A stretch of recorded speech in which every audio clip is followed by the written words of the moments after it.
Hello everyone, welcome to Study Wings Education. आपकी demand पे हमने government and politics of Jammu and Kashmir को start किया था और उसका फर्स्ट यूनिट हम कंप्लीट कर चुके हैं। क्या क्या पढ़ा है हमने फर्स्ट यूनिट में? Formation of National Conference, adoption of new Kashmir manifesto, Praja Parishad movement, accession of Jammu and Kashmir to India, terms conditions and controversies. Article 370, 35A special status for Jammu and Kashmir. उसके बाद abrogation of article 370 and its implication. एक टॉपिक बच गया था जो काफ़ी lengthy था, तो लास्ट लेक्चर में हमने ये भी कवर कर लिया था। जम्मू एंड कश्मीर का रीऑर्गेनाइजेशन एक्ट, इसके सारे के सारे अमेंडमेंट, इंटरनल और एक्सटर्नल डायनामिक्स और डोमिसैलिटी। ठीक है। इसके अलावा और भी जो जो चेंजेस आई थी जे.एंड.के रीऑर्गेनाइजेशन एक्ट की वजह से, जैसे जम्मू एंड कश्मीर में नेशनल पार्क कितने रह गए, लद्दाख में कितने गए। ठीक है, जम्मू एंड कश्मीर में 4 पढ़े हमने, लद्दाख में 1। जम्मू एंड कश्मीर का यूटी बर्ड कौन सा बना, लद्दाख का यूटी बर्ड कौन सा बना, ये सारी चीज़ें हम डिटेल में पढ़ चुके हैं। तो आज हम अपना नेक्स्ट यूनिट स्टार्ट करेंगे जो कि है पॉलिटिकल स्ट्रक्चर।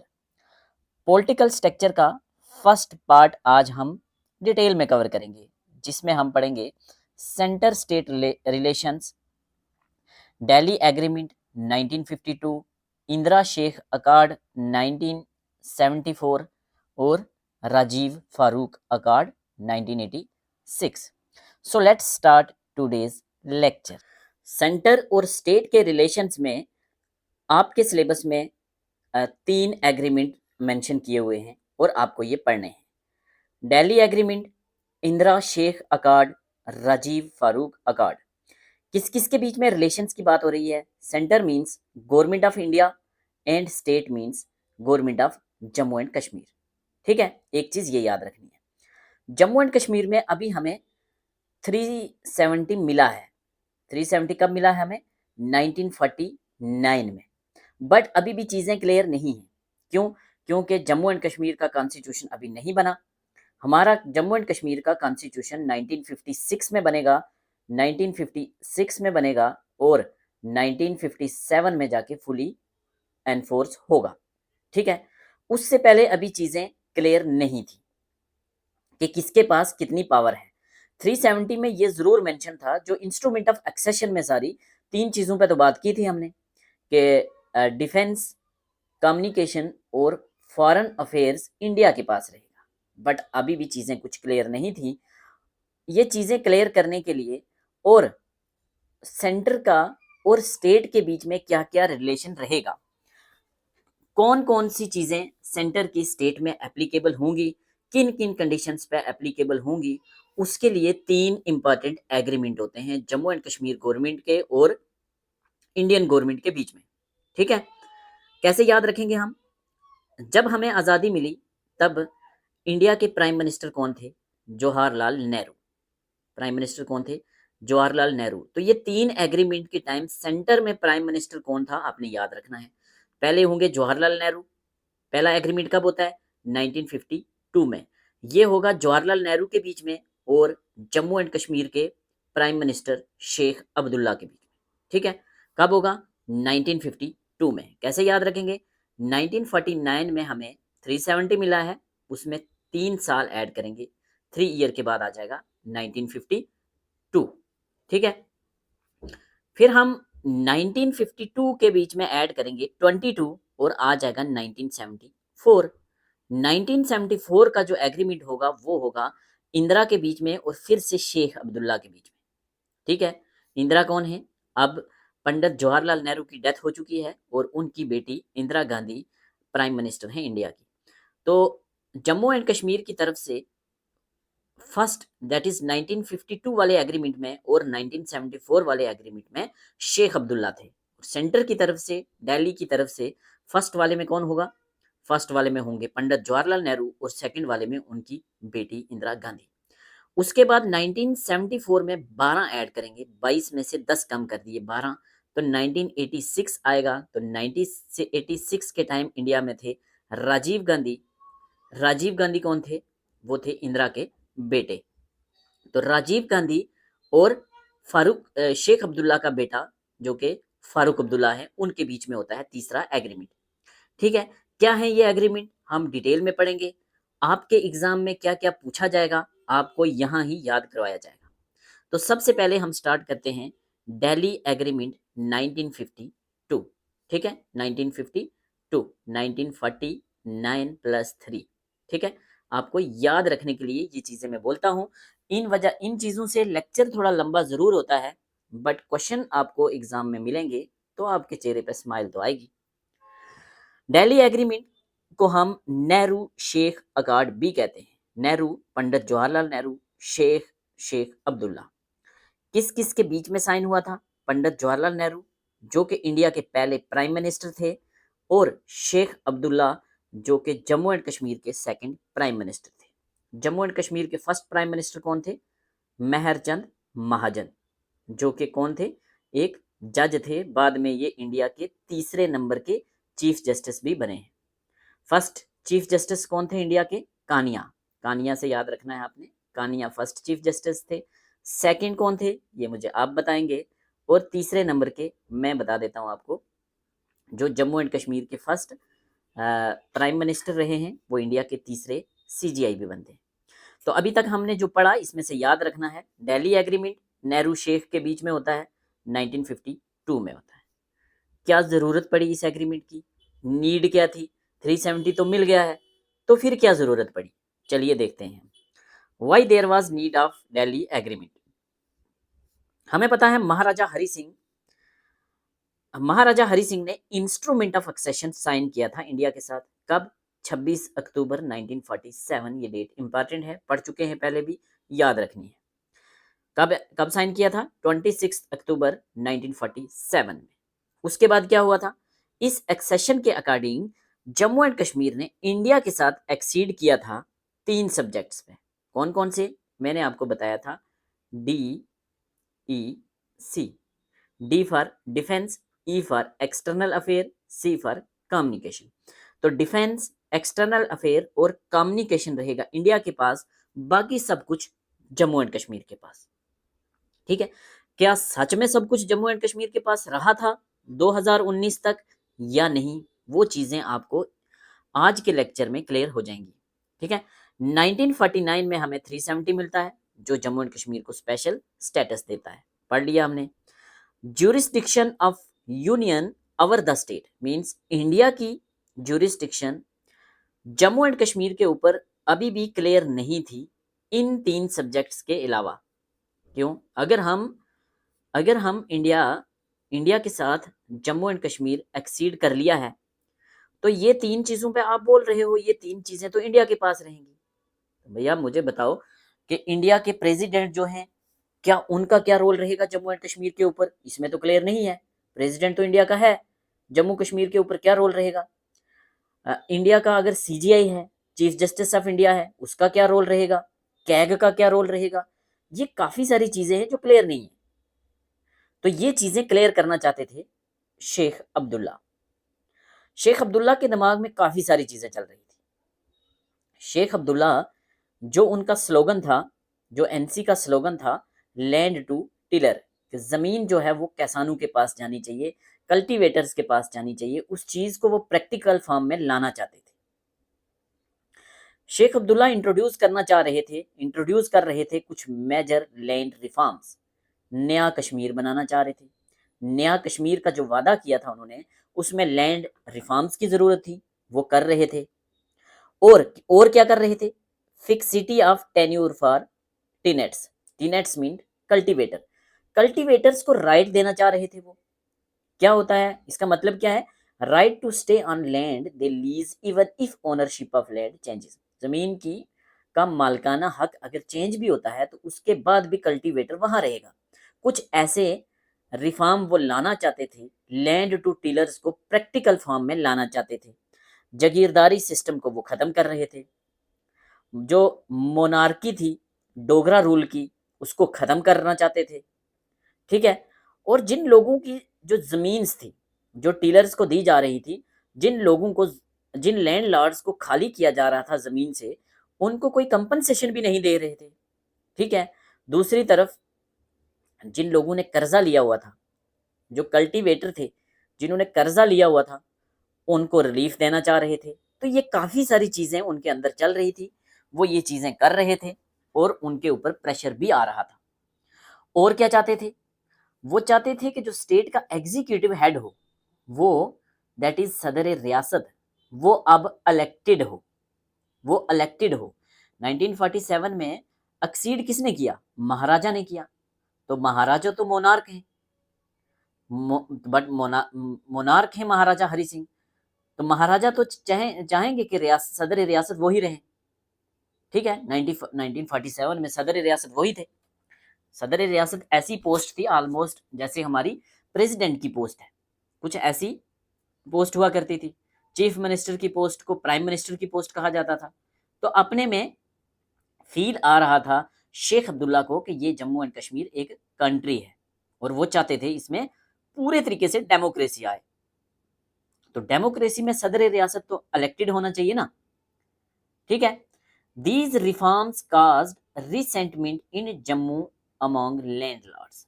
जम्मू के लैंडलॉर्ड्स के पास ज्यादा लैंड थी, तो जम्मू के लैंडलॉर्ड्स को इसकी वजह से गुस्सा आने लगा, टेंशन आने लगी। तो वो जाहिर सी बात है शेख अब्दुल्ला के खिलाफ बोलेंगे। और क्या हो रहा था? प्रजा परिषद मूवमेंट स्टार्ट हो गई थी। हमें पता है 1947 के बाद जब जम्मू एंड कश्मीर ने इंडिया के साथ एक्सीड किया और 370 मिल गया, तो 370 1949 में जब मिला तो उसके बाद प्रजा परिषद मूवमेंट काफी बड़े लेवल पे फैल रही थी। हमने 3-4 बार पढ़ चुके हैं प्रजा परिषद मूवमेंट किसने स्टार्ट की थी, कौन कौन मेन पर्सन थे। तो बलराज माधव थे, और कौन थे? शेरे डुग्गर जिनको बोला है, क्या नाम बताया था मैंने उनका, आप मुझे बताएंगे ये चीजें। डॉक्टर श्यामा प्रसाद मुखर्जी थे। दिल्ली में अब चीजें बदल रही थी, सेंटर में बीजेएस एक पार्टी बन के आ गई थी, भारतीय जनसंघ 1951 में, ठीक है।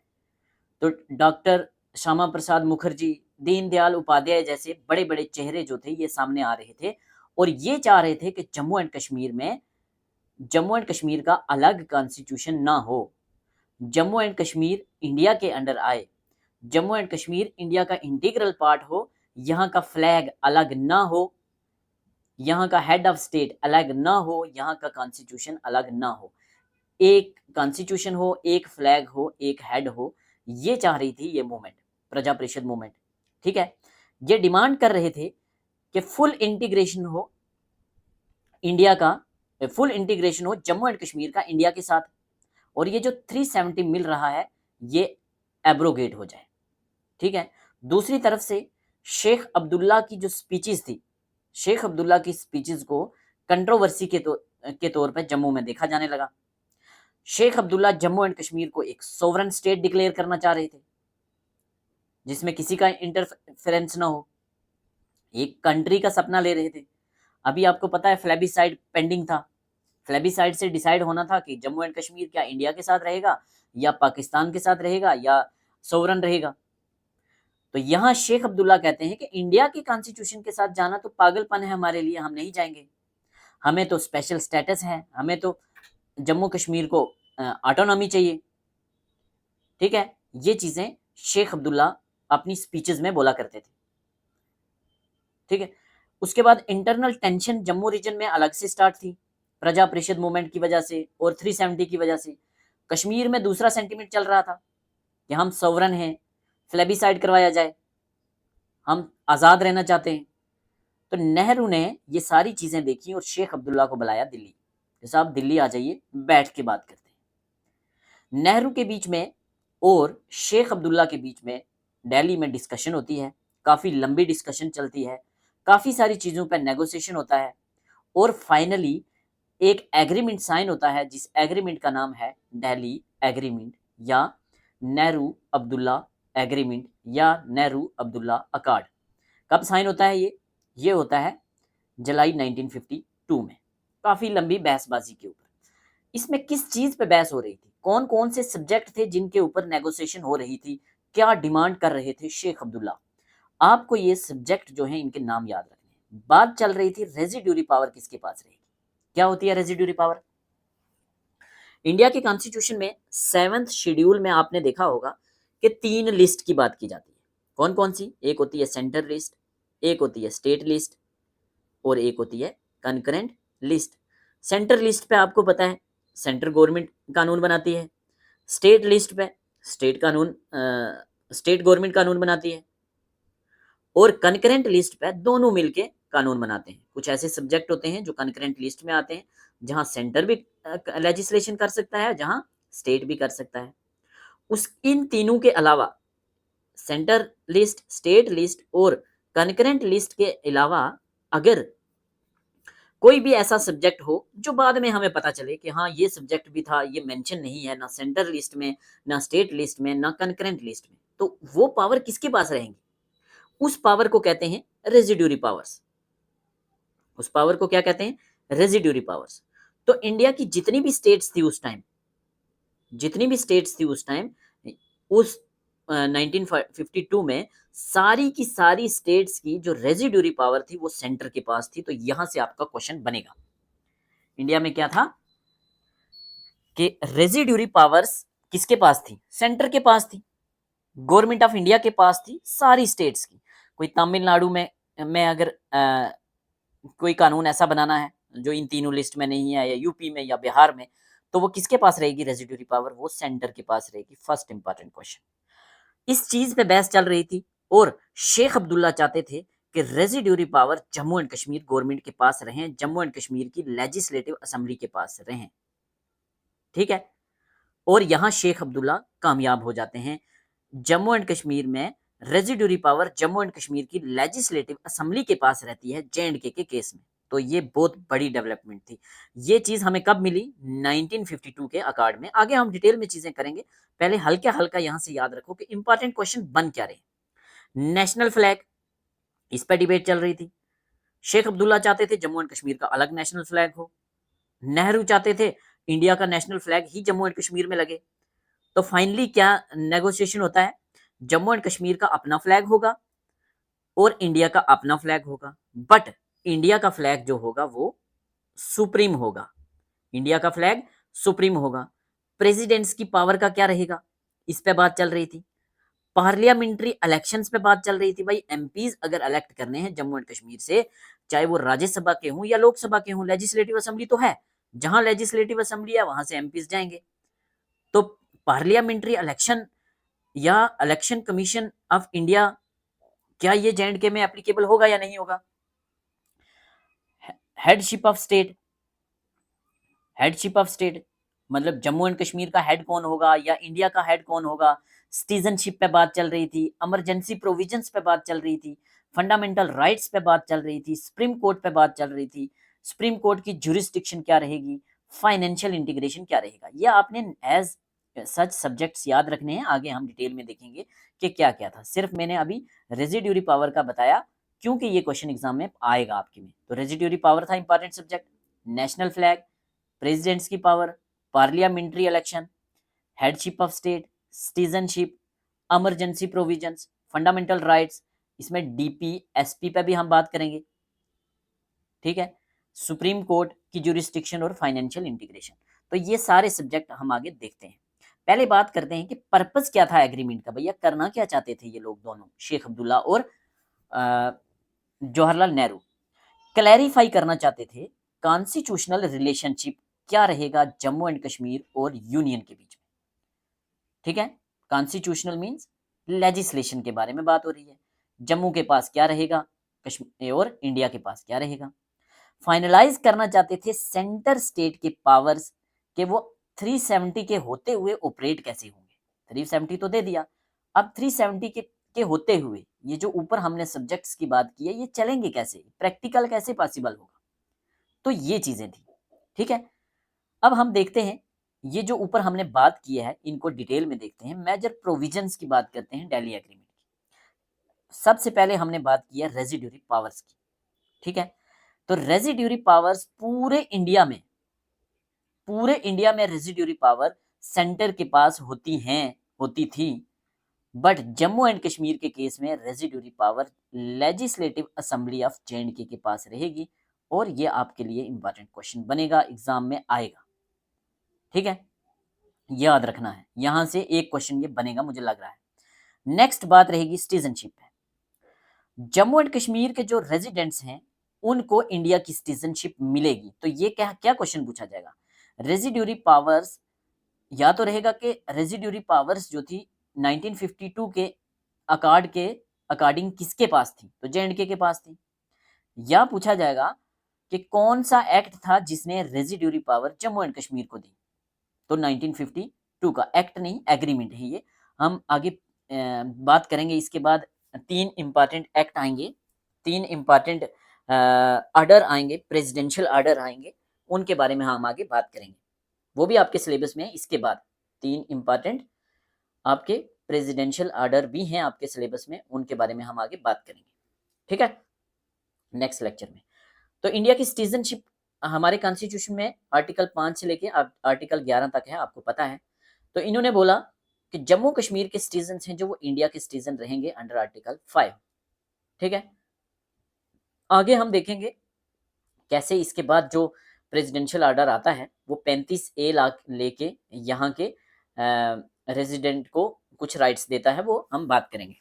फिलहाल इतनी बात होती है कि जम्मू कश्मीर के सिटीजन इंडिया के सिटीजन भी होंगे और residuary powers Jammu and Kashmir के पास रहेंगी। ठीक है, नेक्स्ट, स्टेट की लेजिस्लेचर है जो उसको पावर दे दी कि आप डिफाइन करेंगे परमानेंट रेजिडेंट्स, और उनको जो स्पेशल राइट्स आपने देने हैं आप दे सकते हो। जॉब्स को लेके या प्रॉपर्टी को लेके जो भी स्पेशल राइट्स होंगे वो कौन देगा, वो जम्मू एंड कश्मीर की लेजिस्लेटिव असेंबली देगी। इस चीज पे कन्विंस करवा दिया शेख अब्दुल्ला ने जवाहरलाल नेहरू को। और 1947 में काफी सारे जम्मू एंड कश्मीर के लोग पाकिस्तान चले गए थे, तो जो लोग डिस्प्लेस्ड हो गए थे उनको रिटर्न वापस लाने का प्रोविजन भी इसमें था। तो कौन सा एग्रीमेंट था जो जो बात करता है कि जम्मू एंड कश्मीर से जो डिस्प्लेस हो गए हैं, पाकिस्तान चले गए हैं यहाँ के लोग, उनका वो वापस आ सकते हैं। 1952 का दिल्ली एग्रीमेंट। परमानेंट रेजिडेंट को डिफाइन करने की पावर स्टेट लेजिस्लेटिव असेंबली के पास रहेगी, Delhi agreement of 1952। Residuary powers JNK के पास रहेंगी, 1952 का दिल्ली एग्रीमेंट।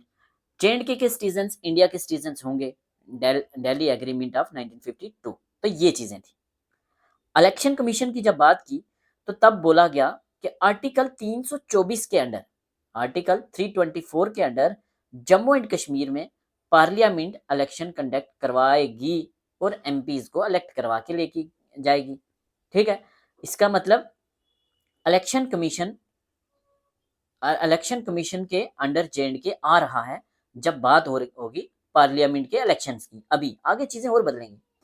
प्रेसिडेंट पावर्स की जब बात हुई तो प्रेसिडेंट्स के आर्टिकल हैं जो आपको पता है, इंडियन पॉलिटी में पढ़ा है आपने, 52 से लेके 62 प्रेसिडेंट्स की बात की जाती है कि प्रेसिडेंट होगा, उसकी क्या पावर होंगी, क्या क्या, वो सारी चीजें। तो प्रेसिडेंट के सारे आर्टिकल इंडिया के कॉन्स्टिट्यूशन के ऊपर लागू होंगे। ठीक है, प्रेसिडेंट के पास माफ करने की पावर होती है। कोई क्रिमिनल है, उसको सजा हो गई है, सजाए मौत हो गई है, तो प्रेसिडेंट चाहे उसको माफ कर सकता है, प्रेसिडेंट चाहे उसकी सजा कम कर सकता है। तो ये वाली प्रेसिडेंट की पावर भी JNK के ऊपर एप्लीकेबल होगी। ठीक है, JNK का कोई सिटीजन जिसको सपोज करो सजाए मौत मिल जाती है तो वो प्रेसिडेंट उसको पार्डन कर सकता है। नेशनल फ्लैग पे क्या हुआ, जम्मू एंड कश्मीर का अपना नेशनल फ्लैग होगा, बट इंडिया का नेशनल फ्लैग सुप्रीम माना जाएगा। ठीक है, इंडिया का नेशनल फ्लैग सुप्रीम माना जाएगा, दोनों साथ साथ रहेंगे, बट JNK का नीचे रहेगा और इंडिया का ऊपर रहेगा। हेडशिप ऑफ स्टेट पे जब बात हुई तो उन्होंने बोला जम्मू एंड कश्मीर का जो हेड होगा सदर रियासत होगा और वो मोनार्क नहीं होगा, वो इलेक्टेड होगा। यही तो चाहते थे शेख अब्दुल्ला, तो ये मंजूरी मिल गई और उसका टेन्यूर 5 साल होगा और वो इलेक्शन से इलेक्ट होगा और प्रेसिडेंट ऑफ इंडिया उसको रिकॉग्नाइज करेगा कि ये जम्मू एंड कश्मीर का सदर रियासत है। ठीक है, बड़ी इंपॉर्टेंट बातें हैं। इलेक्टेड हेड कौन होगा? सदर रियासत, means president of Jammu and Kashmir, ये इलेक्टेड होगा, 5 साल इसका टेन्यूर होगा, और ये मोनार्क नहीं होगा, मतलब हरि सिंह नहीं होंगे, तो कौन होंगे? आगे जाके इलेक्ट होके फर्स्ट सदर रियासत बनेंगे हरि सिंह के बेटे, जिनका नाम है करण सिंह, जानते हैं आप, अभी भी हैं। ठीक है, इमरजेंसी प्रोविजंस पे कब क्या बात हुई? आपको पता है 3 आर्टिकल हैं हमारे इमरजेंसी के। आर्टिकल 352 नेशनल इमरजेंसी की बात करता है, ठीक है, 3 में हम 4 डालेंगे और हो जाएगा 356। स्टेट इमरजेंसी की बात करता है, और इसमें हम 4 और डालेंगे तो आ जाएगा 360। तो ये बात करता है किसकी? ये बात करता है फाइनेंशियल इमरजेंसी की। इंडिया में कितनी बार फाइनेंशियल इमरजेंसी लगी है? तो इंडिया में एक बार भी आज तक फाइनेंशियल इमरजेंसी नहीं लगी, आपने ये चीज याद रखनी है। ठीक है, इंडिया में एक बार भी फाइनेंशियल इमरजेंसी आज तक नहीं लगी, तो ये चीज आपने याद रखनी है। स्टेट इमरजेंसी तो लगती रहती है इंडिया में। नेशनल इमरजेंसी इंडिया में कितनी बार लगी है? तो नेशनल इमरजेंसी इंडिया में आज तक 3 बार लगी है। कब कब? एक तो आप सबको याद रहता है 1975 से लेके 1977, जो इंटरनल डिस्टरबेंसेस की वजह से, जो हमने जयप्रकाश नारायण में डिटेल में पढ़ा है, तब इमरजेंसी लगी थी। एक तो ये है, तो और कौन सी होगी? और कौन सी होगी? और हमें 2 बार हमें इमरजेंसी लगी है। सबसे पहली इमरजेंसी लगी थी 1962 में, इंडिया चाइना वार के टाइम। उसके बाद लगी है 1971 में, इंडिया पाकिस्तान वार, जब बांग्लादेश को आज़ाद करवा के दिया इंदिरा ने।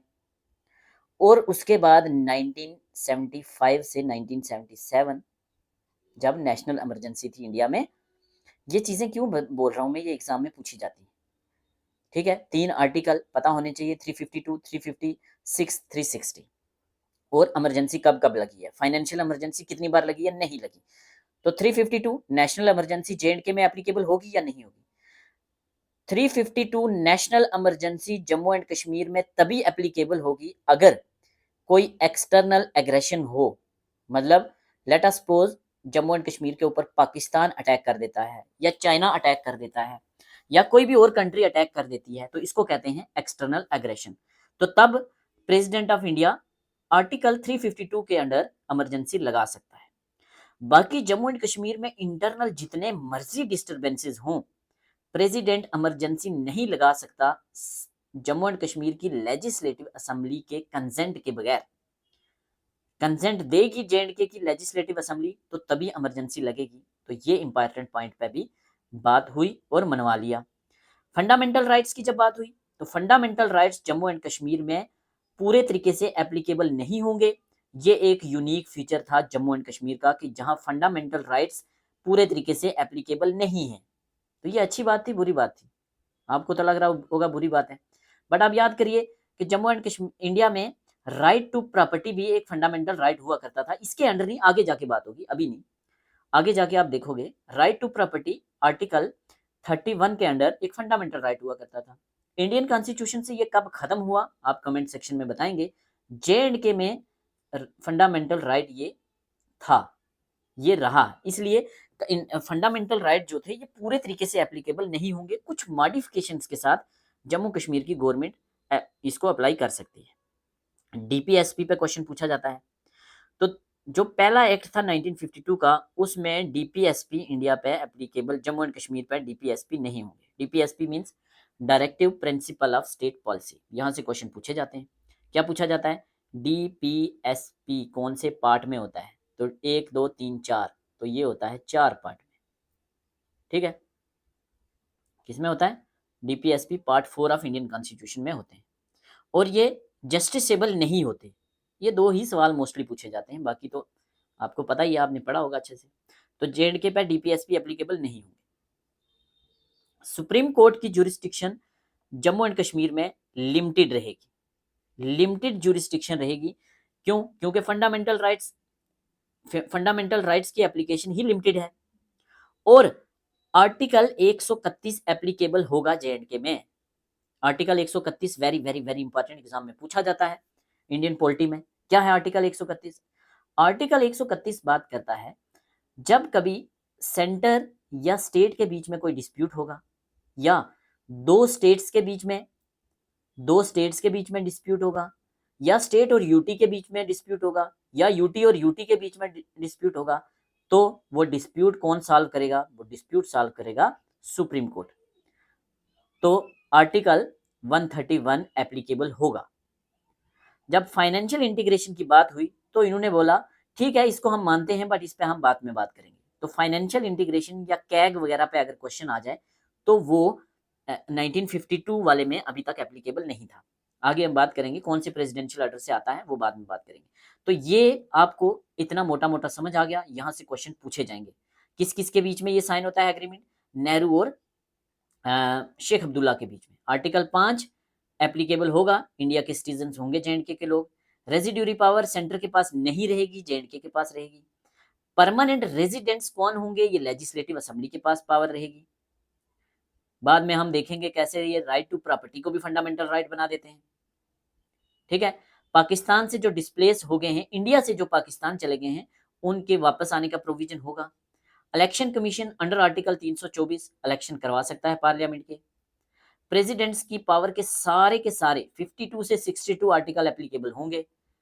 पार्डन और रिमिशन की पावर जो होती है प्रेसिडेंट की, वो यहां भी लगेगी। मींस प्रेसिडेंट ऑफ इंडिया यहां के लोगों को पार्डन कर सकता है, सजा कम कर सकता है, माफ कर सकता है। फ्लैग दो होंगे, जेएंडके का अपना होगा और इंडिया का फ्लैग सुप्रीम रहेगा। जम्मू कश्मीर का हेड सदर रियासत होगा, 5 साल का इसका टेन्यूर होगा और ये इलेक्शन के द्वारा इलेक्ट किया जाएगा। प्रेसिडेंट ऑफ इंडिया इसको रिकॉग्नाइज करेंगे और देखेंगे हम कैसे करण सिंह फर्स्ट इलेक्टेड सदर रियासत बनते हैं। Emergency, national emergency external aggression के केस में प्रेसिडेंट ऑफ इंडिया लगा सकता है अंडर आर्टिकल 352। अगर इंटरनल डिस्टर्बेंसेस होंगे तो स्टेट की परमिशन चाहिए होगी। फंडामेंटल राइट्स फुली एप्लीकेबल नहीं होंगे। डीपीएसपी बिल्कुल भी एप्लीकेबल नहीं होंगे। सुप्रीम कोर्ट की जुरिस्डिक्शन लिमिटेड रहेगी। आर्टिकल 131 के अंडर कोई डिस्प्यूट अगर होता है जेएंडके का किसी भी स्टेट के साथ या सेंटर के साथ, तो उसके लिए फाइनल अपील की जो अथॉरिटी है वो सुप्रीम कोर्ट रहेगी। ठीक है, फाइनेंशियल इंटीग्रेशन पे बाद में बात करेंगे। सिग्निफिकेंस देख लेते हैं क्या हुए। ये फर्स्ट फॉर्मल एग्रीमेंट था यूनियन ऑफ इंडिया और जम्मू एंड कश्मीर गवर्नमेंट के बीच में। ये क्वेश्चन पूछा जाता है कि पहला फॉर्मल एग्रीमेंट कौन सा था जम्मू एंड कश्मीर गवर्नमेंट और इंडिया गवर्नमेंट के बीच में? तो एक्सेशन, जब एक्सेशन होता तब तक एक मोनार्क था, जेएंडके मोनार्की थी, प्रिंसली स्टेट थी। इंडिया के साथ एक्सीड हुआ 3 सब्जेक्ट्स पे। 49 में 370 मिला, उसके बाद फर्स्ट टाइम एक फॉर्मल एग्रीमेंट हुआ, वो यही था। इसके तहत अभी भी जम्मू एंड कश्मीर एक ऑटोनॉमस है, स्पेशल स्टेटस है। 370 कंफर्म हो गया कि 370 के अंडर स्पेशल पोजीशन है। ये चीज प्रैक्टिकल वे में हमें पता चल गई जब बात हुई कि रेजिड्यूरी पावर हमारे पास रहेंगी और काफी सारी चीजें शेख अब्दुल्ला ने मनवाई। बाद में करण सिंह सदर रियासत बनेंगे 15 नवंबर 1952 को। तो ये पहले सदर रियासत होंगे करण सिंह। सदर रियासत और प्राइम मिनिस्टर की पोस्ट जम्मू एंड कश्मीर में थी एक्सेशन के बाद, और ये 1965 में जाके ये पोस्ट खत्म होती है। क्या बनता है तब? सदर रियासत की पोस्ट जाके बदल के गवर्नर हो जाती है और प्राइम मिनिस्टर की पोस्ट जाके सीएम हो जाती है। तो याद रखना, जब इंडिया पाकिस्तान की वार हुई थी 1965 में, उस साल में जम्मू कश्मीर के चीफ मिनिस्टर को हटा के प्राइम मिनिस्टर बना दिया था और गवर्नर को सदर रियासत को गवर्नर। और इस एक्ट के तहत फॉर्मल तरीके से बोले तो मोनार्की 106 साल की खत्म हो जाती है डोगरा रूल की। यहाँ कैसे खत्म हुई भाई? जब सदर रियासत इलेक्ट हुआ तो मोनार्की खत्म, residuary power Jammu and Kashmir के साथ। मेजर डेवलपमेंट क्या थे इस एक्ट के बाद? जेएंडके में क्या डेवलपमेंट हुए या सेंट्रल गवर्नमेंट के साथ मिलकर क्या डेवलपमेंट हुए, वो सारी चीजें हम देखते हैं। प्रजा परिषद मूवमेंट के बारे में हम बात कर चुके हैं। प्रजा परिषद मूवमेंट भारतीय जनसंघ लॉन्च हो गई। इन्होंने प्रोटेस्ट स्टार्ट कर दिए दबा के कि भैया हमें एक संविधान चाहिए, हमें एक निशान चाहिए, हमें एक हेड ऑफ स्टेट चाहिए। डॉक्टर श्यामा प्रसाद मुखर्जी पुरजोर तरीके से अपोज करते हैं। एक स्लोगन फेमस होता है, एक देश में दो विधान, दो निशान, दो प्रधान नहीं चलेंगे, हमें चाहिए तो एक फ्लैग, एक हेड ऑफ स्टेट और एक कॉन्स्टिट्यूशन। तो ये किसका नारा था? डॉक्टर श्यामा प्रसाद मुखर्जी का और प्रेमनाथ डोगरा जी का। ठीक है, प्रेमनाथ डोगरा कौन थे? वही जिन्होंने जो प्रजा परिषद के मेन लीडर थे। ठीक है, माधुक जी और प्रेमनाथ डोगरा शेरे डुगर। और बीजेएस क्या है? ये वही बीजेएस है, भारतीय जनसंघ, जो 1951 में बनी और बाद में 1960 ये आरएसएस की आइडियोलॉजी पे चलती थी। आरएसएस कब बनी हम बात कर चुके हैं, 1925 में। और 1977 में ये जनता पार्टी के साथ मिलकर गवर्नमेंट भी बनाते हैं। और उसके बाद 1980 में भारतीय जनता पार्टी बनती है और भारतीय जनसंघ, मतलब भारतीय जनसंघ कोलैप्स हो जाती है और बाद में इसके लीडर अटल बिहारी वाजपेयी के अंडर भारतीय जनता पार्टी बनाते हैं, जिनकी सरकार है और जिन्होंने एब्रोगेट किया, ये सपना पूरा किया भारतीय जनसंघ का और प्रजा परिषद का। ठीक है, श्यामा प्रसाद मुखर्जी को अरेस्ट कर लिया जाता है और कस्टडी में उनकी डेथ हो जाती है। जब उनकी डेथ हो जाती है तो काफी सारी टेंशन क्रिएट हो जाती हैं। शेख अब्दुल्ला को डिसमिस कर दिया जाता है। ये चीजें हम पिछले लेक्चर में हमने पढ़ा था 370 वाले में। तो शेख अब्दुल्ला को 1953 में इस अकॉर्ड के एक साल के बाद प्राइम मिनिस्टर की पोस्ट से हटा दिया जाता है और अब प्राइम मिनिस्टर बनते हैं बख्शी गुलाम मोहम्मद। तो फर्स्ट प्राइम मिनिस्टर कौन थे? मेहरचंद महाजन साहब। Second prime minister Sheikh Abdullah और तीसरे प्राइम मिनिस्टर बन गए बख्शी गुलाम मोहम्मद। तो यहां तक हम पहुंच गए हैं। हमने सारे प्राइम मिनिस्टर, सारे चीफ मिनिस्टर, सारे गवर्नर पढ़ चुके हैं एक वीडियो में। Constitution order of 1954 extended many union laws to J and K. देखा हमने ऊपर 1954 के ऑर्डर ने बहुत सारे लॉज इंडियन कॉन्स्टिट्यूशन के जेएंडके में लाए। 370 के होते हुए भी काफी सारी चेंजेस आई और कुछ ऐसे लॉज भी थे जिनका हमें स्टेट से अप्रूवल भी चाहिए था सेंटर को। उसके बाद क्या हुआ? 1953 से लेके 1957 तक Delhi appointed leader rules through rigged elections. मतलब उसके बाद क्या हुआ, चीजें खराब हो गई काफी सारी। शेख अब्दुल्ला जो थे वो अरेस्ट हो गए। शेख अब्दुल्ला अरेस्ट के बाद चीजें और ज्यादा बिगड़ गई। एक अनस्टेबल गवर्नमेंट हो गई जम्मू एंड कश्मीर में। और जम्मू एंड कश्मीर में जो भी प्राइम मिनिस्टर बनता था 1965 तक प्राइम मिनिस्टर थे। और उसके बाद नेक्स्ट जो भी सीएम बनता था 1975 तक वो सेंटर की मर्जी से बनता था। इलेक्शन में धांधली होती थी, रिगिंग होती थी। तो ये चीजें बढ़ गई। ये चीज और क्या हुआ, और एक इंपॉर्टेंट कश्मीर कंस्पिरेसी केस है, ये आपको ये पता होगा। कश्मीर कंस्पिरेसी केस 1958 का केस है। क्या केस है ये? It was a case filed by government of Kashmir and investigation department of government of India. Government of Kashmir क्यों? शेख अब्दुल्ला अरेस्ट हो गए। अब जम्मू एंड कश्मीर में जो गवर्नमेंट है वो सेंटर के इशारे पे चल रही है। तो सेंटर के इशारे पे जम्मू एंड कश्मीर गवर्नमेंट ने मिलके और इंडिया की गवर्नमेंट ने मिलके एक फॉर्मल तरीके से एक केस फाइल किया था शेख अब्दुल्ला के खिलाफ, और जिसमें मेन शेख अब्दुल्ला थे और मिर्जा अफजल बेग थे और 22 और लोगों के खिलाफ देशद्रोह के मुकदमे दर्ज किए थे कि ये लोग जम्मू एंड कश्मीर स्टेट के खिलाफ कंस्पिरेसी रच रहे हैं, पाकिस्तान के साथ मिलके वहां से फंडिंग आ रही है। शेख अब्दुल्ला पाकिस्तान भी गए थे और इनके साथ मिलके ये कश्मीर को आज़ाद कश्मीर बनाना चाहते हैं। ऐसे कंस्पिरेसी केस में ये फंस गए। कंडीशन कुछ ऐसी बन रही थी कि कहते थे कि इनको मींस लाइफ टाइम इम्प्रिजनमेंट हो सकता है या इनको डेथ पेनल्टी भी मिल सकती है, क्योंकि केस इनके खिलाफ जा रहा था। हर कोई वेट कर रहा था कि कब इसमें दोषी पाए जाते हैं शेख अब्दुल्ला। बट फाइनली एक दिन ऐसा होता है कि ये ट्रायल दर्ज होता है 1958 में। 1959 में ये ट्रायल बिगिन होता है, केस फाइल होता है और कार्रवाई स्टार्ट होती है और अगले 5 साल तक ये केस चलता है। लेकिन सडनली नेहरू डेथ से पहले 1964 में उनकी डेथ होती है और 1964 में ये केस सडनली विदड्रॉ कर लेते हैं और सब लोग शॉक हो जाते हैं कि इन्होंने ये केस विदड्रा क्यों किया। ठीक है, तो ये था पहला एग्रीमेंट, हमने डिटेल में देखा। हल्की सी रिवीजन कर लेते हैं। दिल्ली एग्रीमेंट कब हुआ साइन? 1952 में।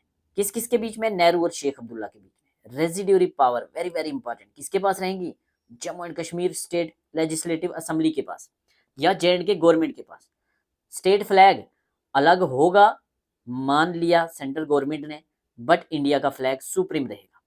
सिटीजनशिप, जम्मू कश्मीर के लोग इंडिया के सिटीजन होंगे अंडर आर्टिकल 5, आर्टिकल 5 से 11 होते हैं ना सिटीजनशिप वाले।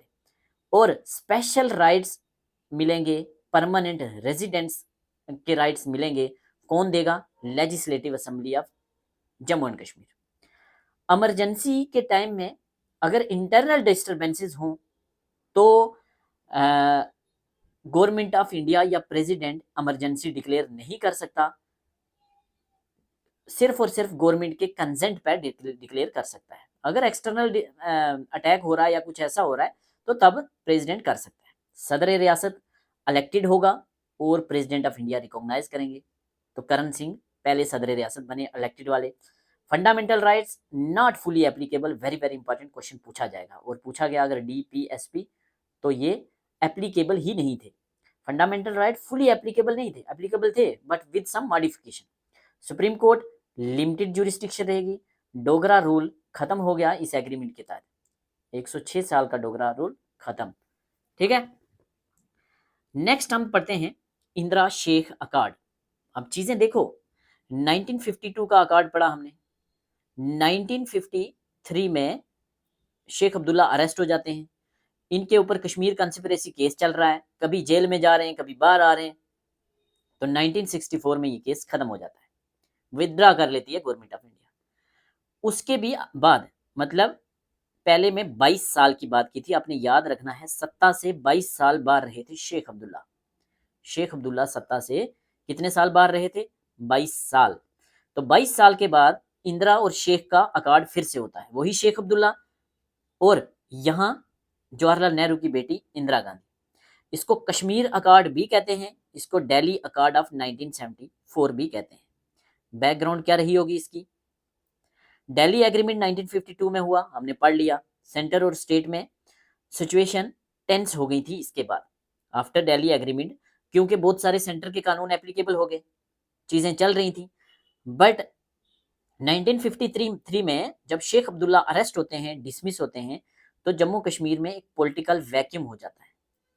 जम्मू कश्मीर का कोई बड़ा लीडर है नहीं है इतना बड़ा जितने बड़े शेख अब्दुल्ला थे, तो सेंटर के इशारे पर कुर्सियां बदली जा रही हैं। ठीक है, और क्या हुआ? अर्ली 70s में कश्मीर की सिचुएशन काफी खराब हो गई, काफी खराब हो गई। जैसे हमें पता है 1965 में, 1962 में इंडिया और क्या कहते हैं, इंडिया और चाइना की जंग भी होती है। काफी सिचुएशन कश्मीर में टेंस तो होगी क्योंकि 5 फिंगर पॉलिसी के तहत आपको पता है लद्दाख को एक फिंगर मानता है चाइना, तो लद्दाख J&K का पार्ट था। उसके बाद 2 साल के बाद पाकिस्तान के साथ जंग हो जाती है, 1971 में बांग्लादेश के साथ जंग हो जाती है। तो ये जो बीच का टाइम था, इसमें कश्मीर में भी सिचुएशन काफी खराब थी, काफी अनस्टेबिलिटी थी। ठीक है, और शेख अब्दुल्ला पावर से बाहर थे 1953 से लेके अगले 22 सालों तक, और वो बाहर रह के भी रेगुलर डिमांड कर रहे थे कि मुझे फ्लेबिसाइड करवाना है, मुझे जम्मू कश्मीर के लोग ही फ्यूचर जम्मू कश्मीर का डिसाइड करेंगे। फ्लेबिसाइड और जो स्पेशल स्टेटस था 370 का, वो पूरे तरीके से मुझे अप्लाई करवाना है J&K के ऊपर। ये J&K में मांगे थी शेख अब्दुल्ला की। ठीक है, पॉलिटिकल सिचुएशन चेंज हो चुकी थी जम्मू एंड कश्मीर और इंडिया की। पॉलिटिकल सिचुएशन चेंज हुई, क्या हुआ? लीडर्स प्रेफर नेगोशिएशन अवर कन्फ्रंट्रेशन। मतलब बड़ी इंपॉर्टेंट बात है ये। कन्फ्रंट्रेशन मींस दुश्मनी। यार दुश्मनी में क्या रखा है? शेख अब्दुल्ला एक तरफ जा रहे हैं, शेख अब्दुल्ला के ऊपर केस चल रहे थे, चलो वो केस खत्म हो गए, कश्मीर कंस्पिरेसी केस वापस ले लिया। उसके बाद शेख अब्दुल्ला डिमांड कर रहे हैं मुझे फ्लेबिसाइड चाहिए, शेख अब्दुल्ला चाह रहे हैं स्पेशल स्टेटस मुझे रिस्टोर करना है पूरे तरीके से। क्यों? क्योंकि सेंटर अभी तक काफी सारे प्रेसिडेंशियल ऑर्डर के द्वारा यहाँ काफी सारी चेंजेस ला चुका था। हम 1974 की बात कर रहे हैं, तब तक हमारे 3 के 3 प्रेसिडेंशियल ऑर्डर आ चुके हैं। कौन कौन से? पहला 1954 में आता है, 58 में आता है, ऐसे 60 कुछ में आते हैं, वो आप आगे हम पढ़ेंगे, उन पे अभी नहीं जाएंगे, वो आपके सिलेबस में है। तो अब सेंट्रल गवर्नमेंट एक तरफ है, शेख अब्दुल्ला दूसरे एंगल पे जा रहे हैं, तो चीजें बदलने की जरूरत है। तो क्या सोचा लीडर्स ने? लीडर्स ने बोला कि यार हम तो नेगोशिएट करना चाहिए, हमें दुश्मनी में कुछ नहीं रखा, गुस्से में कुछ नहीं रखा। इंदिरा और शेख का टॉक स्टार्ट होता है 1972 में, ये टॉक बिगेन होता है, स्टार्ट होता है 1972 में इनकी बातचीत स्टार्ट हो जाती है।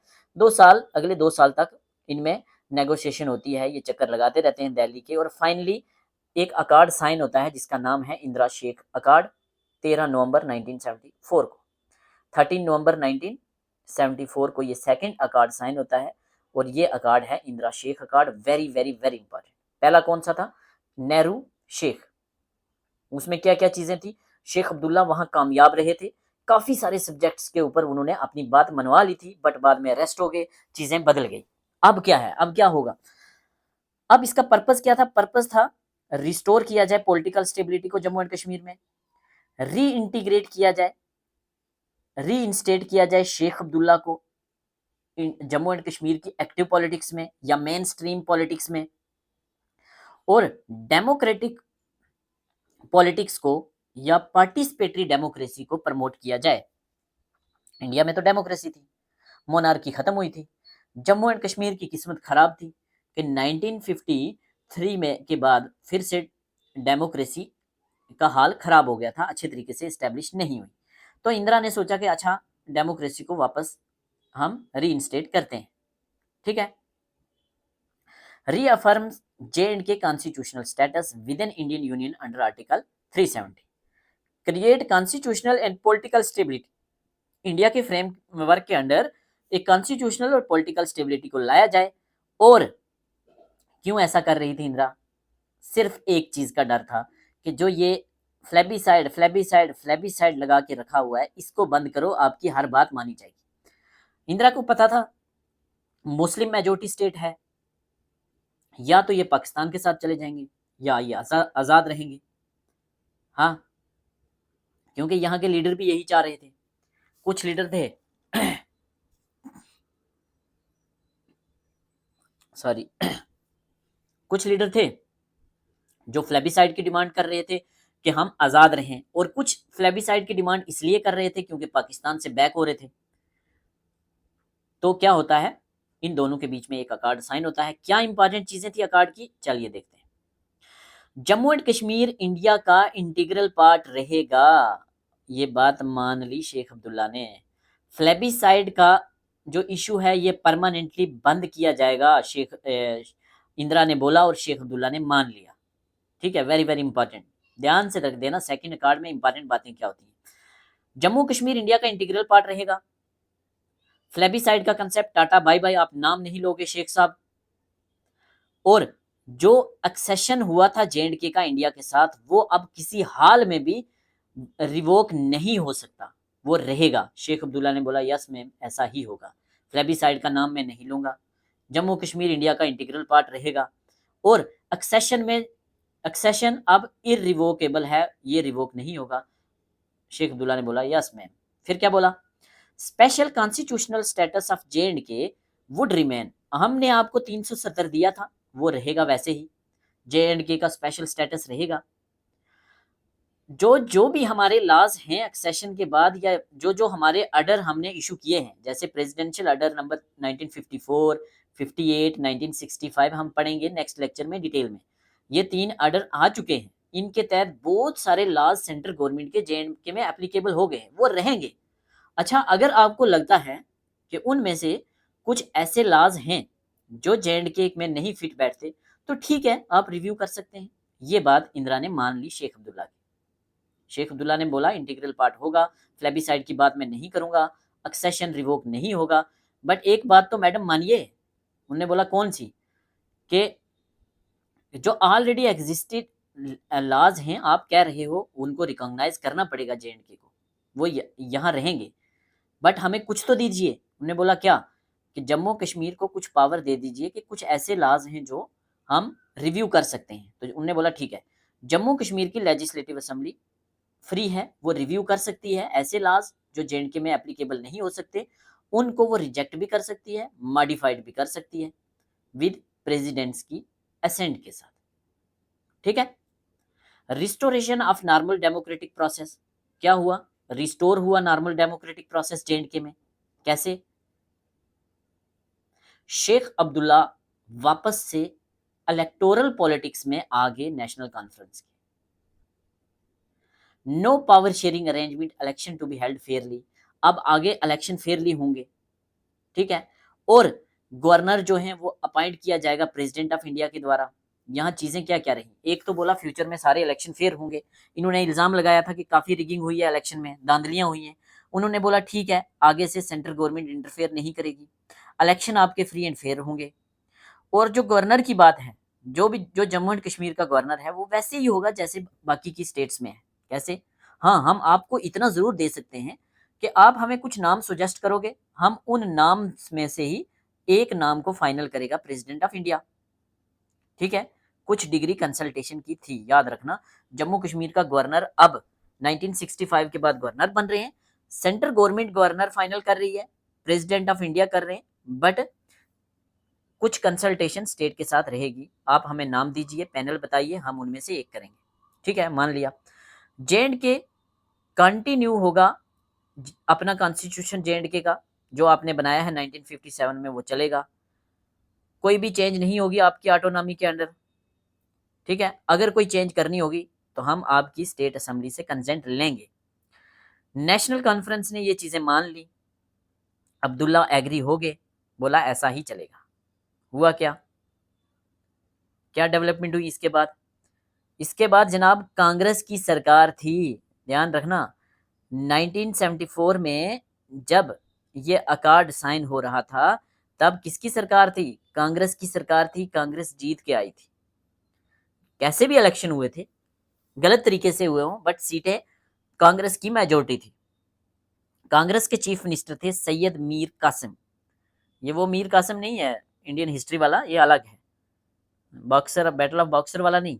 सैयद मीर कासिम, उन्होंने मर्जी से रिजाइन किया प्रेसिडेंट की पोस्ट से। क्यों? क्योंकि शेख साहब आ रहे। ध्यान देना, यहाँ शेख साहब कोई जीत के नहीं बने। 25 फरवरी 1975 को इंदिरा अकॉर्ड के बाद सैयद मीर कासिम जम्मू एंड कश्मीर के चीफ मिनिस्टर हैं। अब प्राइम मिनिस्टर की पोस्ट 1965 में खत्म हो गई है। ये चीफ मिनिस्टर साहब रिजाइन करते हैं, कांग्रेस अपनी गवर्नमेंट को वापस ले लेती है, और कांग्रेस जो है वो कहती है, या अकॉर्ड के मुताबिक जो अकॉर्ड था, उस अकॉर्ड ने 22 सालों के बाद शेख अब्दुल्ला को जम्मू एंड कश्मीर का चीफ मिनिस्टर बना दिया, बट इलेक्शन के बगैर, विदाउट इलेक्शन कांग्रेस रिप्लेस हो गई। ठीक है। एक जो इनके बीच में लड़ाई चल रही थी सेंटर और कश्मीर लीडर्स के बीच में, वो खत्म हो गई और नॉर्मलाइजेशन हो गए सेंटर और स्टेट के रिलेशंस। पॉलिटिकल पीस आया और पब्लिक ऑर्डर रिस्टोर हुआ, चाहे टेम्परेरली ही हुआ, आगे देखेंगे क्या हुआ था। बट एक चीज ये हो गई कि शिफ्ट हुआ सेक्शनिस्ट आइडियोलॉजी से इंटीग्रेशनलिस्ट में। इंटीग्रेशनलिस्ट क्या हुए? सेक्शनिस्ट मींस एक सेक्शन ऑफ सोसाइटी का जो आइडियोलॉजी थी कि हम अलग हैं, हम अलग हैं, हम अलग हैं, वो खत्म हो गया। इन्होंने बोला ठीक है, शेख अब्दुल्ला ने मान लिया कि हम इंडिया का इंटीग्रल पार्ट हैं। ठीक है। क्रिटिसिज्म क्या मिला इनको? अपोजिशन बोलने लगी भैया ये अनडेमोक्रेटिक वे से हुआ है, ये तो इंदिरा ने एक कंप्रोमाइज किया है इतने बड़े लेवल पे, आप एक बंदे को उठा के इलेक्शन के बगैर चीफ मिनिस्टर बना रहे हो। उसकी एक बात मनवाने के लिए वो कह रहा है कि आप कह रहे हो कि आप फ्लेबिसाइड की डिमांड नहीं करेंगे, वो मान गया है, और आप बोल रहे हो ठीक है भाई तू चीफ मिनिस्टर बन जा, तेरी सरकार हो जाएगी। और बाकी क्या बोलने लगे? शेख अब्दुल्ला को बोलने लगे इन्होंने एक यू टर्न ले लिया है फाइनली, फ्लेबिसाइड के बदले सत्ता में आ गए, कोई रिफरेंडम नहीं हुआ, डेमोक्रेटिक प्रोसेस नहीं हुआ, ऐसा लोग बोलने लगे। सिंपल एक कंप्रोमाइज किया है पर्सनल बेनिफिट्स के लिए, ऑटोनॉमी को और फ्लेबिसाइड को कुर्बान कर दिया है, ऐसा लोग कश्मीर की पॉलिटिक्स बोलने लगे। कुछ बोलने लगे कि इन्होंने कश्मीरियों को धोखा दिया है पर्सनल इंटरेस्ट के लिए। ठीक है।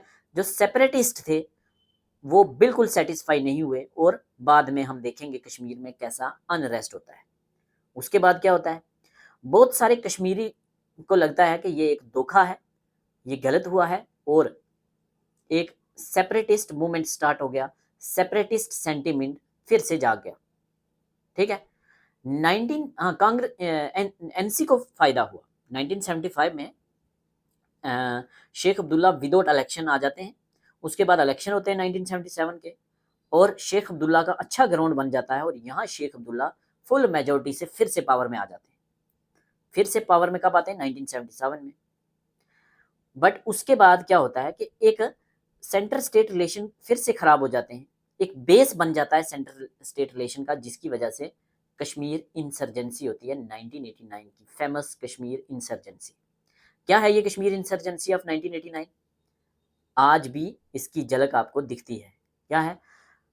काफी सारे मिलिटेंट ग्रुप इमर्ज होते हैं पाकिस्तान की बैक सपोर्ट से, हथियार उठा लेते हैं लोकल कश्मीरी और इंडियन गवर्नमेंट के खिलाफ खड़े हो जाते हैं कि हमें इंडिया की गवर्नमेंट नहीं चाहिए। 1989 में ये चीजें होती हैं।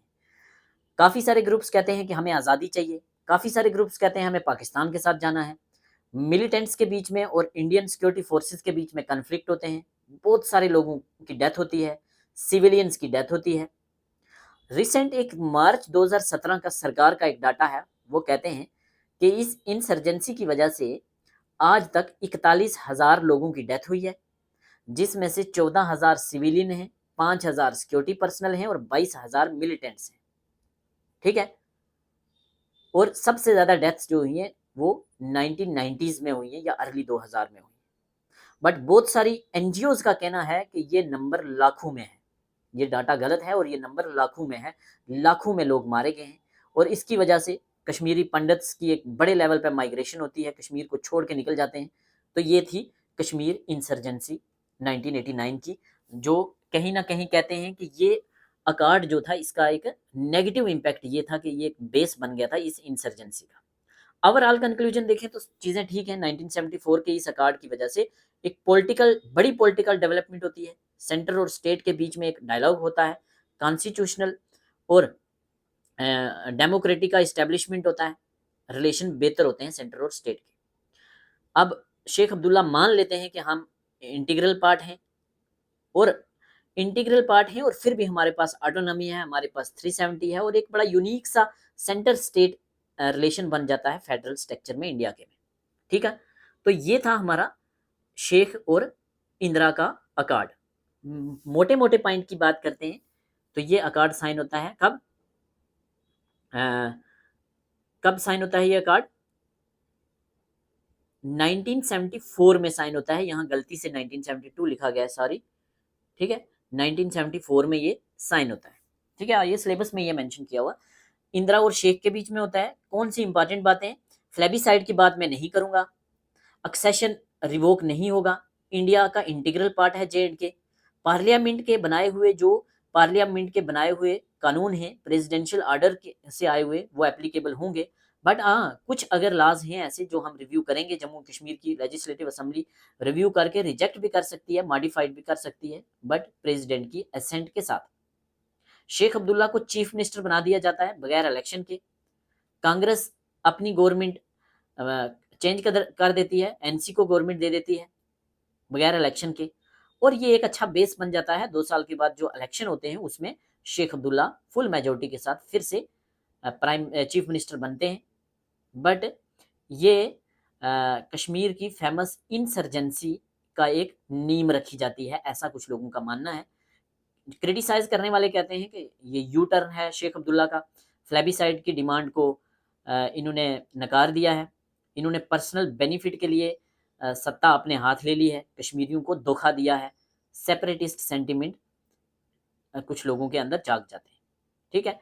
तो इसके बाद है नेक्स्ट राजीव फारूक अकार्ड 1986 का। तो 1952 में 22 साल डाले हमने तो बना कौन सा? 1974। तो इसमें आप सिर्फ 12 साल डालेंगे तो बनेगा 1986।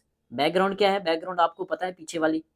इंदिरा शेख अकार्ड 1974 में होता है, पॉलिटिकल डेवलपमेंट होती है, बट उतने बढ़िया तरीके से चीजें नहीं रहती। अभी भी फिर से अनस्टेबिलिटी आ जाती है। ठीक है, क्या क्या चीजें होती हैं वो आपको पता है, क्योंकि दो तरह के लोग, दो तरह के सेंटिमेंट आ जाएंगे। जो शेख अब्दुल्ला के साथ थे वो तो हैं, बट दूसरी तरफ सेपरेटिस्ट सेंटिमेंट कश्मीर में बड़े लेवल पे जाग गया था। और क्या हुआ, शेख अब्दुल्ला की डेथ हो जाती है 1982 में। क्या होता है, शेख अब्दुल्ला की डेथ हो जाती है 1982 में। डेथ के बाद 8 सितंबर को इनकी डेथ हो जाती है और इनके बेटे फारूक अब्दुल्ला चीफ मिनिस्टर बन जाते हैं और एनसी के प्रेसिडेंट भी बन जाते हैं। यही शेख अब्दुल्ला, फारूक अब्दुल्ला जो उमर अब्दुल्ला के फादर हैं। ठीक है, क्या होता है फिर 82 में ये फादर के बाद चीफ मिनिस्टर बन जाते हैं। बट थोड़े से टाइम के बाद नेक्स्ट ईयर असेंबली इलेक्शन आ जाते हैं 1983 में, और ये फिर से जीत जाते हैं। फादर की सिंपैथी मिलती है। तब 76 सीट्स हुआ करती थी, 46 लेके ये फुल मेजोरिटी से सरकार में आ जाते हैं, चीफ मिनिस्टर बन जाते हैं। इनके चीफ मिनिस्टर बनने के बाद इनके खिलाफ कुछ लोग कंस्पिरेसी रचते हैं। 1984 में इनकी गवर्नमेंट गिरा दी जाती है। इनके ब्रदर इन लॉ एक होते हैं गुलाम शाह मोहम्मद, वो सेंटर की सपोर्ट लेके खुद सीएम बन जाते हैं। मींस काफी सारे एमएलए को लेके, पूरी की पूरी पार्टी को लेके ये पार्टी तोड़ देते हैं और कांग्रेस के साथ मिलके, सेंटर के साथ मिलके सरकार बना लेते हैं और अगले सीएम बन जाते हैं। बट ये जनता की पसंद के नहीं होते। ठीक है, जनता की पसंद के नहीं होते, सीएम तो बन जाते हैं। कौन है ये, गुलाम शाह मोहम्मद फारूक के ब्रदर इन लॉ हैं और सीएम बन गए हैं कांग्रेस की सपोर्ट से। फारूक अब्दुल्ला को कुर्सी से उतार दिया है। ये सीएम इनका बड़ा छोटा सा टाइम रहता है और कंट्रोवर्शियल रहता है। कब से कब, 84 से 86। पॉलिटिकल एंगर, गुस्सा होता है लोगों का इनके खिलाफ। इनका इनका रूल लोगों को पसंद नहीं होता। मार्च 1986 में कुछ कम्युनल राइट्स हो जाते हैं अनंतनाग में, और सेंट्रल गवर्नमेंट को मजबूरी में प्रेसिडेंट रूल लगाना पड़ता है। और कौन बनते हैं गवर्नर, जगमोहन। जगमोहन नाम तो बड़ा फेमस था, आपने सुना ही होगा। तो 1986 में जगमोहन बड़े थोड़े से टाइम के लिए रहते हैं, मार्च से अक्टूबर। चीजें अनस्टेबल हो गई हैं। सेंटर में राजीव गांधी हैं जो कि डेमोक्रेटिक लोअर हैं, डेमोक्रेसी को इस्टेब्लिश करना चाहते हैं। वो चाहते हैं जम्मू कश्मीर में सिचुएशन ठीक की जाए। तो राजीव गांधी बुलाते हैं फारूक अब्दुल्ला को कि दिल्ली आइए, बात करते हैं। क्या बात करते हैं, क्या मतलब था इस बात का। वो कहते हैं कि मैं जम्मू कश्मीर में गवर्नमेंट को, डेमोक्रेटिक गवर्नमेंट को रिस्टोर करना चाहता हूं, और आप भी सहयोग दीजिए, सेंटर स्टेट के हमारा कॉपरेशन बेटर हो, एक पीसफुल गवर्नमेंट इस्टेब्लिश हो, लेजिटिमेट गवर्नमेंट, इलेक्टेड गवर्नमेंट हो। क्योंकि जो गवर्नमेंट है इनकी, इनके ब्रदर इन लॉ की, गुलाम मोहम्मद शाह की, वो जनता को पसंद नहीं है, जनता उसकी विरोध कर रही है।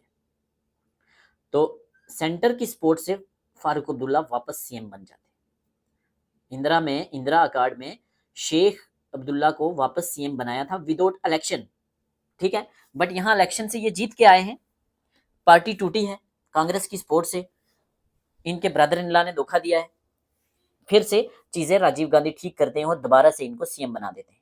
तो क्या क्या इंपॉर्टेंट पॉइंट है, major development of Rajiv Farooq accord. Farooq Abdullah agree कर लेते हैं सेंटर के साथ कि ठीक है, जैसे आप बोलेंगे मैं वैसे करूंगा, मुझे सीएम बना दो। तो उनको सीएम बना दिया जाता है। एनसी कांग्रेस का अलायंस बनता है, कांग्रेस सपोर्ट करती है, और 1986 में फारूक अब्दुल्ला सीएम बन जाते हैं। डेमोक्रेसी वापस में इंश्योर हो जाती है। प्लस सेंटर प्रॉमिस करता है कि हम आपकी इकोनॉमिक और मीन्स हम आपकी प्रॉमिस करते हैं, हम आपके लिए जम्मू कश्मीर की डेवलपमेंट के लिए अच्छी अच्छी चीजें लाएंगे, डेवलपमेंट पर फोकस करेंगे। ठीक है, aim to bring political stability और प्रिवेंट सेपरेटिस्ट इन्फ्लुएंस। यहाँ एक ही मकसद था कि मौका मिल रहा है, जो इनके ब्रदर इन लॉ है, कांग्रेस ने अटेम्प्ट किया, इनकी सरकार तोड़ी, इनके ब्रदर इन लॉ को सीएम बनाया, बट जनता खुश नहीं थी। सेपरेटिस्ट को एक मौका मिल गया था, तो फिर से प्रॉब्लम बढ़ रही थी। चालाकी से जल्दी जल्दी राजीव गांधी ने वापस से फारूक अब्दुल्ला को सीएम बना दिया। ठीक है, तो यही है राजीव फारूक अकार्ड। ये क्या था, एक पॉलिटिकल एग्रीमेंट था जिसमें डेमोक्रेसी को, डेमोक्रेटिक गवर्नमेंट को रिस्टोर किया था और सेंटर स्टेट रिलेशंस दोबारा से बेटर बनाने की कोशिश की थी। जो तीनों एक्ट, हमने जो तीनों अकार्ड पढ़े हैं, एग्रीमेंट पढ़े हैं, उनमें से सबसे टेम्परेरी स्टेबिलिटी, सबसे कम स्टेबिलिटी इसी की थी। क्यों, इसके बाद चीज़ें खराब हो गई थी। जो मैंने ऊपर बात की ना कश्मीर इंसर्जेंसी की, वो एक्चुअल में 1989 में हुई है। तो ये कब सीएम बने दोबारा? 1986 में। तो इसके वो लोग कामयाब हो गए, सेपरेटिस्ट कामयाब हो गए अपने एजेंडा में, और आगे 1989 की कश्मीर इंसर्जेंसी हम ऊपर डिटेल में पढ़ चुके हैं। फाइनली हम समरी पढ़ते हैं तीनों एक्ट्स की, सिर्फ 3 पॉइंट्स में जो मोस्ट इंपॉर्टेंट होंगे एग्जाम के लिए। फर्स्ट एक्ट कब, एग्रीमेंट, सॉरी नॉट एक्ट, ये एक्ट नहीं है, ये एग्रीमेंट है, ये समझौते हैं डिस्कशन के बाद। 1952 का पहला एक्ट है, पहला एग्रीमेंट है। ये एक लीगल कॉन्स्टिट्यूशनल रिलेशनशिप है सेंटर और जे.एंड.के स्टेट के बीच में, और ये पहला है जिसमें रेजिड्यूरी पावर को रिस्टोर किया है, रेजिड्यूरी पावर को जे.एंड.के को दिया है। सेकंड वाला 1974 का है, नॉट 75, 75 में सीएम बनते हैं। इसमें पॉलिटिकल कंप्रोमाइज हो रहा है, शेख अब्दुल्ला को 22 साल के बाद सीएम बनाया जा रहा है, और शेख अब्दुल्ला ने मान लिया है कि जम्मू कश्मीर इंटीग्रल पार्ट है, फ्लेबिसाइड की बात मैं नहीं करूंगा, ठीक है, बाकी चीजें हमने पढ़ ली। 86 वाला राजीव गांधी और फारूक अब्दुल्ला के बीच में है, शॉर्ट टर्म पावर स्टेबिलिटी थी इसमें, और इसी को ब्लेम किया जाता है एक्चुअल में कि इसी की वजह से रियल में जो बेस 1984 1989 की कश्मीर इंसर्जेंसी का फाउंडेशन तो रखा, कहते हैं कि 1975 वाले ने, 74 वाले ने, शेख और इंदिरा वाले ने, बट एक्चुअल में जिसने ट्रिगर किया, जिसने मतलब आग में वो कहते हैं ना कि तेल फेंकना या माचिस की तीली लगाने का काम किया, जो ट्रिगरिंग का काम किया वो इसी ने किया। इसी की वजह से इतने लोग मारे गए, मिलिटेंसी हुई, ये जो चीज़ें हुई 1989 की इंसर्जेंसी, कश्मीर इंसर्जेंसी हमने देखी है, वो यह सब इसकी वजह से हुई। तो भाई ये था आज का लेक्चर, कैसा लगा? लेक्चर लंबा तो नहीं हो गया? अगर आप चाहते हैं कि मैं कुछ मॉडिफिकेशन करूं, कम पढ़ाऊं, तो भी मुझे बताएं, ठीक है। अच्छा ये थोड़ा सा रह गया, सॉरी, ये रिवीजन के लिए मैंने रखा है। कंपैरेटिव टेबल बनाया है, दिल्ली एग्रीमेंट 1952, दिल्ली एग्रीमेंट कब का है? 1952। इंदिरा अकॉर्ड 1974, किस किस के बीच में? इंदिरा के बीच में, शेख के बीच में, पहला इंदिरा के बीच में और जवाहरलाल नेहरू के बीच में। राजीव और फारूक 1986 में, फारूक अब्दुल्ला और राजीव गांधी के बीच में। पार्टीज कौन कौन सी इन्वॉल्व है? जवाहरलाल नेहरू, शेख अब्दुल्ला पहले में, दूसरे में इंदिरा गांधी और शेख अब्दुल्ला, तीसरे में राजीव गांधी और फारूक अब्दुल्ला। मेन ऑब्जेक्टिव क्या था? 370 के बाद रिलेशन को थोड़ा जानना, डिफाइन करना कि कैसे रिलेशन है। स्टार्टिंग थी, ये पहला था। उसके बाद दूसरे का था शेख अब्दुल्ला को 22 साल के बाद मेन स्ट्रीम पॉलिटिक्स में लाना, और तीसरे का था फारूक अब्दुल्ला, जो कि गलत तरीके से इनके ब्रदर इन लॉ ने हटवा दिया है, उनको वापस लाना और सेंटर स्टेट रिलेशन बेटर करने। नेक्स्ट क्या था?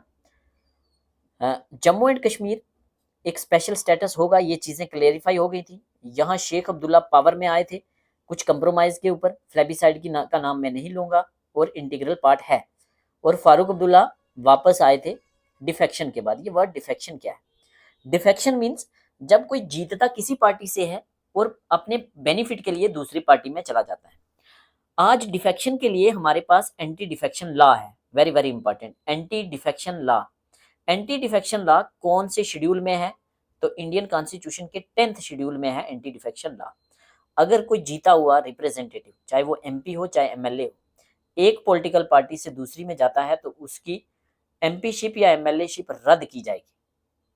एक्सेप्शन है, अगर 66% पार्टी टूटती है तो तब नहीं होगा।